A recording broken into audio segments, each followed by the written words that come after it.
एमितिरे तो जदि कौनसी फिल्म रिलीज करिवार थाए ताले प्रथमे एक हॉलिडे को बाछा जाए। मात्र आज आम एमिति जने सुपरस्टार विषय रे कहबाकू जाउछु जहाँको फिल्म रिलीज करबा पई कौनसी छुट्टी दिन नुहे बरं जे कौनसी दिन हॉलिडे बने जाए।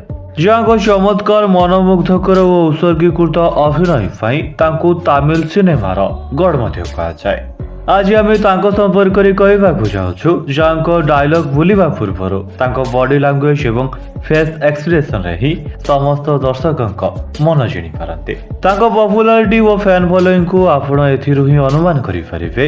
एमिति एक समय थिला जो समय रे से सारा भारत रे सबुठु अधिक चार्ज और पूरा एशिया रे द्वितीय सबुठु अधिक charge करुथुबा actor बनिथिले। Bus conductor superstar बनिबार यात्रा तासो भारतीय सिनेमा को अंतर्जातीय स्तर में एते मात्रा रे प्रसिद्ध करैथिबा रजनीकांत को बायोग्राफी एवं इंटरेस्टिंग फैक्ट्स गुडिक ए वीडियो रे आलोचना करिछु। जदि चैनल को सब्सक्राइब करनांती ताले एबे ही चैनल को सब्सक्राइब करी पाखरे थिबा बेल आइकन को ऑन करि दियंतो। 12 डिसेंबर 1950 रे कर्नाटक रो बांगालोर शहर रे एक मध्यम वर्गर मराठी परिवार रे रजनीकांत को जन्म होइतिला। पिला बेले रजनीकांत को पितामाता रजनीकांत को मराठी वीर राजा छत्रपति शिवाजी को नाम रे शिवाजी राव गायकवाड़ रखिथिले। रजनीकांत को बापा रामजी राव गायकवाड़ पेशारे जड़े पुलिस कांस्टेबल थिले और तांको मां को नाम जीजाबाई। रजनीकांत को परिवार रे तांको बापा मां को व्यतीत तांकर दुई बड़ भाई और जड़े बड़ भौणी मध्य थिले। रजनीकांत निजर प्रारंभिक शिक्षा Gavipuram government Kannada model primary school रे करिथिले। मात्र दुखर कथा जेतेबेले रजनीकांत 9 वर्षर होइथिले तांको मां को मृत्यु होइथिला। तेणु तांको बड़ भाई रजनीकांत को पाठ पढ़ा पई रामकृष्ण मिशन अंतर्गत रामकृष्ण मठ को पठै देथिले, जेउठी रजनीकांत भारतर संस्कृति सहित वेद और अभिनयर कला मध्य शिखिथिले। यापरे रजनीकांत आचार्य पाठशाला पब्लिक स्कूल रे निजर नाम लेखाइथिले। किंतु रजनीकांत को पढ़ा और परिवार भरण पोषण पई तांको घरे आर्थिक संकट देखागला। तेणु रजनीकांत घरर एपरी आर्थिक दुरावस्था को देखि बांगालुरु और मद्रास रे बहुत गुड़िए छोट छोट काम मध्य कले। हठात से समय बांगालुरु परिवहन विभाग रे बस कंडक्टर नियुक्ति बाहरिथिला और रजनीकांत मध्य से बस कंडक्टर पोस्ट रे क्वालिफाई करि जायथिले। हुए तो रजनीकांत को जॉब पर तांको परिवार आर्थिक बोझ हल्का हो जाइथिला। मात्र रजनीकांत तांको एक्टिंग रो स्वप्न रो दूरी जाउथिले। किंतु कहा जाय मनुष्यर पुष्प रूपक कला जेउठी फिथिले ता फुटी बासे। ठीक एहीपरि रजनीकांत बस कंडक्टर थिबा समय मध्य ग्राहकों को डाकी टंका मागिबा सेटी मारिबा और चालिबा शैली रे यात्री को बेस आकृष्ट करुथिले। एमिति बहुत दिन बस कंडक्टर थिबा समय रे हठात दिने रजनीकांत को नजर पड़िला मद्रास फिल्म इंस्टीट्यूट द्वारा प्रकाशित खबर कागजर एक विज्ञापन उपरे जेउथिरे फिल्म रे एक्टिंग पई कोर्स मिलुथला। रजनीकांत एही विज्ञापन को देखि एक्टिंग शिखिबार कथा घरे कहिले, किंतु तांको परिवार लोक टंका अभावरु तांको सपोर्ट करि नथिले। मात्र रजनीकांत को साथी रे काम करुथुवा तांकर एक बंधु राज बहादुर प्रकृत रे रजनीकांत को भितरे लुचि थिबा एक्टिंग प्रति पागलामी को बेस पारि परिथिले और से ही ताको मद्रास फिल्म इंस्टीट्यूट रे एडमिशन पाई साहाय्य कले। जेउथि पई रजनीकांत कंडक्टर जॉब छाड़ी 1973 रे एक्टिंग शिखिबा पई कले। मात्र सेही समय रे विभिन्न आर्थिक आवश्यकता को देखि छोट छोट एक्टिंग पई एठी सेठी काम खोजुथले। किंतु कथार अछि प्रत्येक अंधकार राति परे एक उज्जवलमय दिन आसे। ठीक सेहीपरि रजनीकांत को जीवन रे एमिति एक समय आसिला गोटे दिन ताको इंस्टीट्यूट रे एक नाटक सभा रे फेमस डायरेक्टर के बालाचंद्र को नजर रजनीकांत को उपरे पड़िला और से रजनीकांत को अभिनय रे एते मात्रा रे प्रभावित हेले कि सही क्षणी रजनीकांत को तांकर एक तमिल फिल्म रे एक्टिंग पई साइन करि नेले।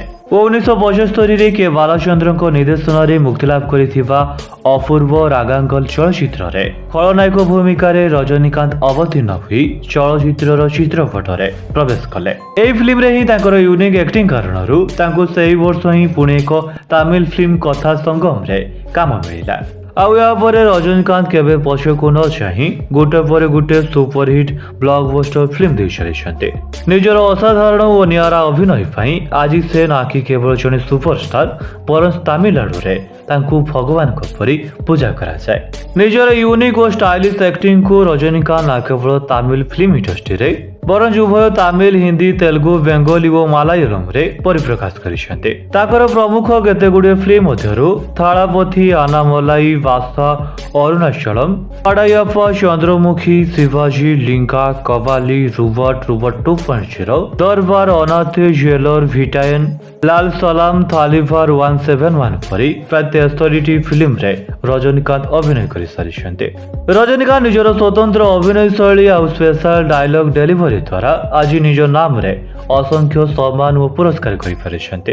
ସମୁଦ୍ର ରୂପୀ ତାଙ୍କ ପୁରସ୍କାରର ଭଣ୍ଡାରରେ କେତେଗୁଡ଼ିଏ ପ୍ରମୁଖ ଆୱାର୍ଡସ ମଧ୍ୟରୁ 8 ଥର ତାମିଲନାଡୁ ଷ୍ଟେଟ୍ ଫିଲ୍ମ ଆୱାର୍ଡ, 5 ଥର ସିନେମା ଏକ୍ସପ୍ରେସ ଆୱାର୍ଡ, 3 ଥର ବିଜୟ ଆୱାର୍ଡ, 3 ଥର NDTV Indian of the year award, 2 ଥର ଆନନ୍ଦ ଭିକ୍ଟନ ସିନେମା ଆୱାର୍ଡସ ଏବଂ ଗୋଟିଏ national film awards, international film festival of India awards, Filmfare award, south film fans association awards, Nandi award ସହିତ ଅନେକ ଜାତୀୟ ଓ ଆନ୍ତର୍ଜାତୀୟ ସ୍ତରରେ ବିଭିନ୍ନ ଛୋଟ ବଡ଼ ପୁରସ୍କାରରେ ସମ୍ମାନିତ ହୋଇଛନ୍ତି।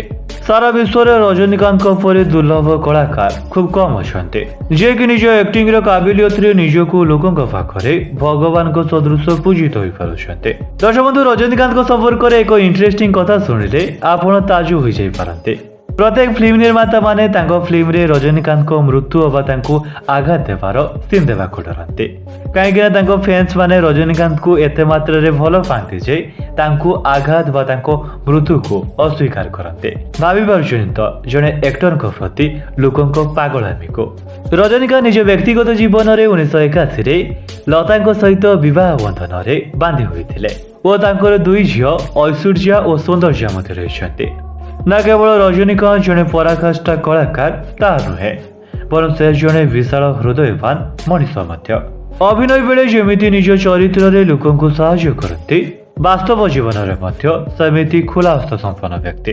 ଆଉ ତାଙ୍କର ଏହି ମହତ୍ୱପୂର୍ଣ୍ଣ ଅଭିନୟ ଓ ବ୍ୟକ୍ତିତ୍ୱପୂର୍ଣ୍ଣ ଚରିତ୍ର କାରଣରୁ ତାଙ୍କୁ ତାଙ୍କ ଫ୍ୟାନ୍ସ ମାନେ ଭଗବାନଙ୍କ ସହ ତୁଳନା କରନ୍ତି। ବାସ୍ତବରେ ଏ ଥିଲା ରଜନୀକାନ୍ତଙ୍କ ବ୍ୟକ୍ତିଗତ ଜୀବନ ସମ୍ପର୍କରେ ଏକ ସଂକ୍ଷିପ୍ତ ଭିଡିଓ ଅଟେ। ଯଦି ଆପଣ ମଧ୍ୟ ରଜନୀକାନ୍ତଙ୍କୁ ଓ ତାଙ୍କ ୟୁନିକ୍ ଆକ୍ଟିଂକୁ ପସନ୍ଦ କରନ୍ତି, ତାହେଲେ ନିଶ୍ଚିତ ଭିଡିଓକୁ ଲାଇକ୍ କରିବା ସହିତ ଆଗକୁ ଏମିତି ଇଣ୍ଟରେଷ୍ଟିଂ ଭିଡିଓ ଦେଖିବା ପାଇଁ ଆପଣଙ୍କ ଚ୍ୟାନେଲ ମୋ ଓଡ଼ିଶାକୁ ସବସ୍କ୍ରାଇବ କରିପାରନ୍ତି। ରହୁଛି, ଜୟ ଜଗନ୍ନାଥ।